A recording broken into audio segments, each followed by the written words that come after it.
Corona काल की ये अद्भुत कहानी सुनो मेरी जुबानी। 3 वर्ष के आदित्य ने एक दिन गाना सुनकर अपने पापा से पूछा, पापा पापा ये नानी कौन होती है?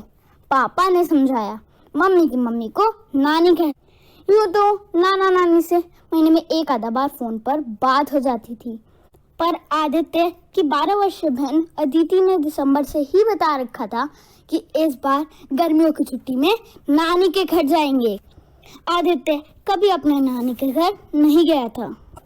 अदिति दीदी ने बताया कि नानी के घर पे कोई नहीं डांटता, मम्मी भी वहाँ कुछ नहीं कहती और नानी हर रोज नए नए व्यंजन भी बना के खिलाती।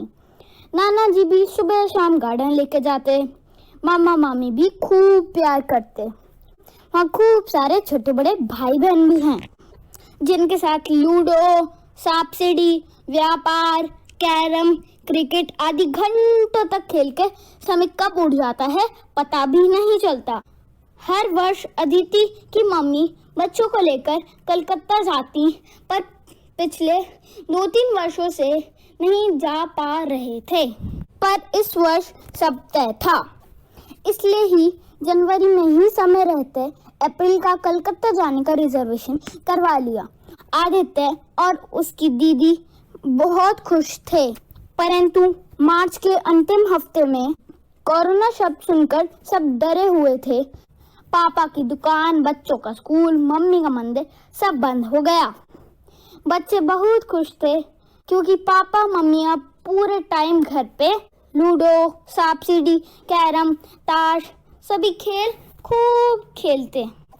मम्मी भी यूट्यूब से देखकर नए नए व्यंजन बनाती, पापा भी घर के काम में हाथ बटाते। बच्चों के लिए तो कोरोना एक त्योहार सा लग रहा था।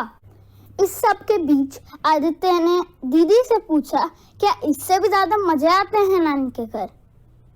दीदी ने तुरंत हामी भरी और बताया, ये तो कुछ भी नहीं है।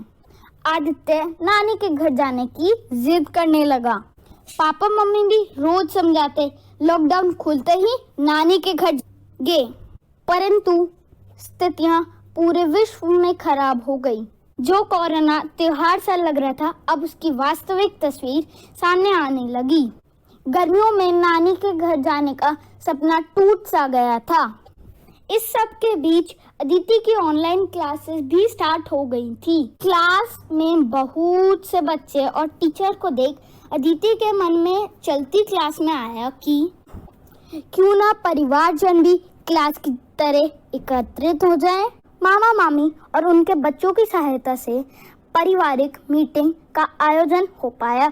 आदित्य को अपनी नानी से रूबरू करने की जो खुशी हुई वो उसको शब्दों में बयान नहीं कर सकते।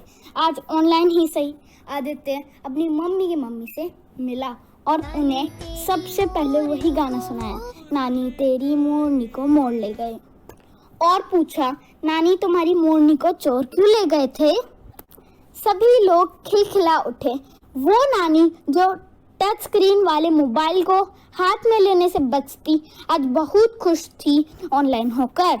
आदित्य अदिति भी बहुत खुश थे क्योंकि नाना नानी, मामा मामी और भाई बहनों को देखने, मिलने और बतियाने के लिए गर्मियों को छुट्टी का भी इंतजार नहीं करना पड़ेगा, क्योंकि अब नानी जो ऑनलाइन नानी हो चुकी हैं।